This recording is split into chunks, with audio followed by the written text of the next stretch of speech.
இன்றைய ஒரு நிமிட வேத தியானம் கிறிஸ்துமஸை நாம் ஏன் கொண்டாட வேண்டும் பகுதி 6.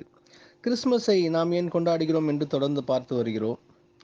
அப்பொழுது பிரதான ஆசாரியன் தன் வஸ்திரங்களை கிழித்து கொண்டு என்று மத்தேயு 26:65 வாசிக்கிறோம்.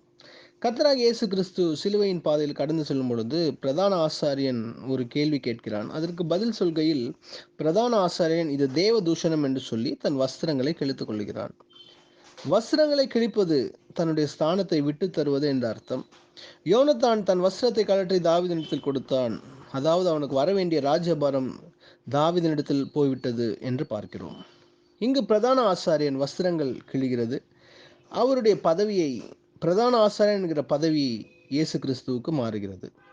பிரதான ஆசாரியராக நம்முடைய பாவத்தை சிலுவையில் சுமந்து கொண்டு சிலுவை மரணத்தில் அவருடைய வஸ்திரம் உரிந்து கொள்ளப்படுகிறது. அவருடைய வஸ்திரம் கிழிக்கப்படுகிறது. பிரதான ஆசாரியனுடைய பதவியை அவர் தன்னிடம் வாங்கி அதை நமக்கு கொடுத்தார். சிலுவை மரணத்தில் ஒரு டிரான்சாக்ஷன் சிலுவையில் நடந்திருக்கிறது. நம்மை அந்த சிலுவை மரணத்திலே ஆசாரியர்களும் ராஜாக்களுமாய் மாற்றினார். எவ்வளவு அற்புதம் பாருங்கள். நம்மை ஆசாரியர்களாய் மாற்றுவதற்காய் பிறந்த இயேசு கிறிஸ்துவின் பிறப்பை நாம் இந்த டிசம்பர் மாதத்தில் கொண்டாடுகிறோம். ஆமேன்.